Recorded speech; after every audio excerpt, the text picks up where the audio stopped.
Hey guys, this is Coach Brian Hart, and today we're going to be talking about limiting a call for the client and with the client. Now, it's important whenever using direct communication and showing respect to the client, if the client's agenda or if anywhere in the conversation, there's a point where the coach recognizes that we either can't fit all of this into this conversation, or in order to get the most out of the conversation, we need to limit the field that we're playing in so that the client can get more out of it.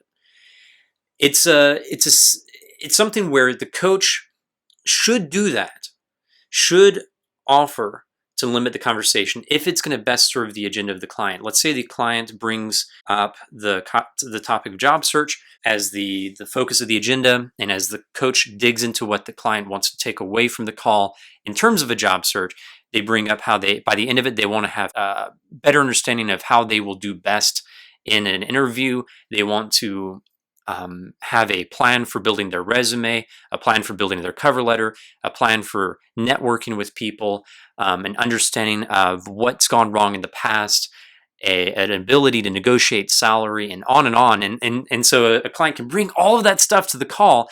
And at that point, if I've got a student, a client, anyone in a coaching conversation, and they've got so many things on the agenda, it is obvious to me as a coach, knowing the limitations of a 40 to 30 minute coaching portion of a call, it's just going to be hard to do all of that to the best for the client. So my job there is to help them limit the call towards their priority.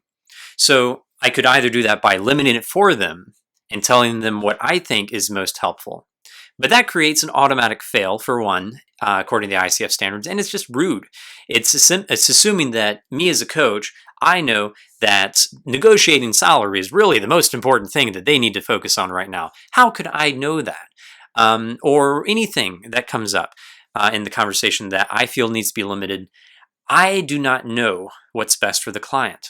So what I do at that point, what a coach should do at that point, is to point out how the agenda or this part of the conversation seems to be needing to be limited in some way. Either we shouldn't go this direction, or we should narrow how many options we're going to be focusing on for the agenda, or something along those lines.